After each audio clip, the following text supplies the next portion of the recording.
বঙ্গে ভোটের আবহে সারা রাজ্য জুড়ে বিভিন্ন সময় নিজের দলীয় প্রার্থীদের সমর্থনে একের পর এক জনসভা করছেন মমতা বন্দ্যোপাধ্যায়। এদিন খড়দা বিধানসভায় তৃণমূল প্রার্থী দেবদীপ পুরোহিতের সমর্থনে খড়দা সূর্য সেন খেলার মাঠে জনসভা করলেন মমতা বন্দ্যোপাধ্যায়। মমতা বন্দ্যোপাধ্যায় ভোটে বঙ্গের সেনা নামানো হচ্ছে বলে কিছুটা ক্ষোভ প্রকাশ করেন।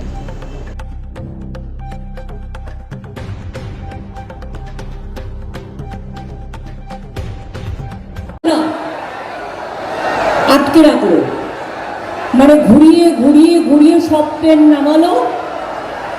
কালকে হেমন্ত সোরেনের ট্রেনও 40 মিনিট আটকে রেখে দিয়েছিল, ফ্লাইট, হেলিকপ্টার। এরা আমাদের সাথে এরকমই ব্যবহার করছে।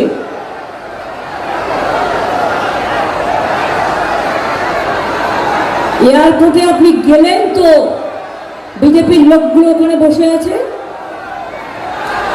লোকের অ্যাক্সিডেন্ট হলে দেখে না, আর যত আমাদের দেরি করতে পারে,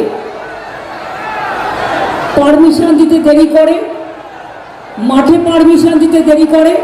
এখানে কারা সব এসে বসে আছে? বিজেপির লোকজন দায়িত্বে। আমি এরকম দেখিনি কখনো। বিজেপি পরিবার দেখে দেখে লোক দায়িত্বে এনেছে, এবং যারা অনেক কষ্ট করে এই মিটিংয়ের পারমিশন করা হয়েছে, জেনে রাখবেন, আমার বেলেঘাটার মিটিং দিয়ে আছে 4টে, তারপর আমার নিজের জায়গায় মিটিং আছে, 5টায় টাইম দেওয়া ছিল। ফর নাথিং আমাকে দেরি করালো, ইচ্ছা করে ডেলিভারেট অ্যাটেন্ড করছে। এক তো মিটিং করতে যাচ্ছে তো পারমিশন দিচ্ছে না।